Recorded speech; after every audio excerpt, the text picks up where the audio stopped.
His due date came in November 30th, and it was a Friday, and I laid on the couch all day, and I skipped class all day, and I didn't take any assignments, and I just laid there, hoping that he would, happen, like he would come, and he didn't. He didn't come that weekend. I think it was Tuesday, 6 in the morning. I just started going into labor. My water hadn't broke yet. Around 2 o'clock, the pain was so bad, I was almost in tears. And I called Kaylin and I said, hey, I know you're on your way, but we're not going to hang out. You need to take me to the hospital. So then they admitted me. It was 6 o'clock, I think, when they admitted me. And we called the birth father and told him that I'm in the hospital and I'm in labor and he needs to, if he wants to be there, he needs to get there.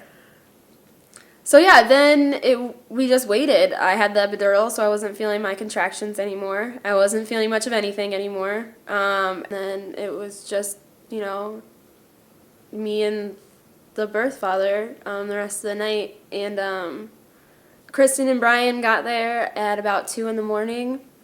Right before I started pushing, I said I wanted to meet them. Keeping in mind that I have yet to meet these people face to face. The only thing that I had was a phone interview with them, 3 months before that.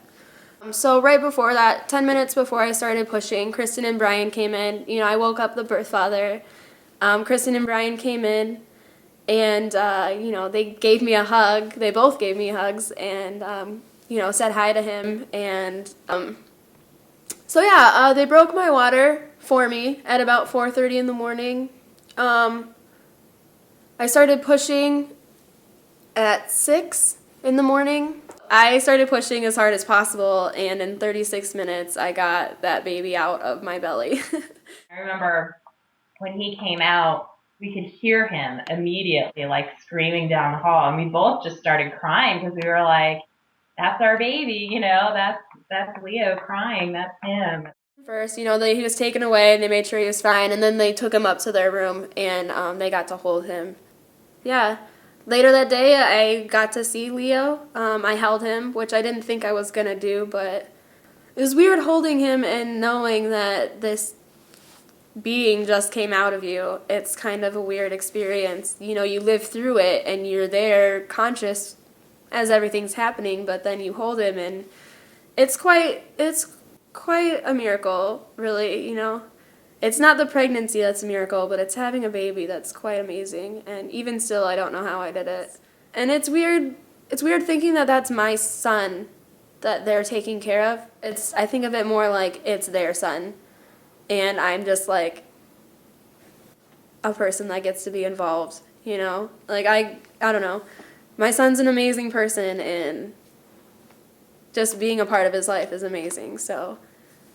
Yeah, and, I'm really happy for them, and I'm really proud that I picked them and that I picked good parents for my son. Really, we tell people all the time we're so lucky. We're lucky to be able to be his parents, and we're lucky to have, like, such a calm and happy baby, and we expect Leo's probably going to be pretty awesome. At whatever he does. In March, I'm going to go see them for a couple of days and stay with them. So he'll be 3 months old. And so, yeah, I'll see him when he's 3 months. And I haven't seen him since he was born. So I'm really excited. I mean, my biggest hope is to, be able to encourage Callie and empower her to go and be amazing. And she... gave up that it was a huge sacrifice, and she has her reasons for it, but it's a huge sacrifice, and she loves this little boy, and I just want to see her go and be amazing. I just want her to go and be amazing.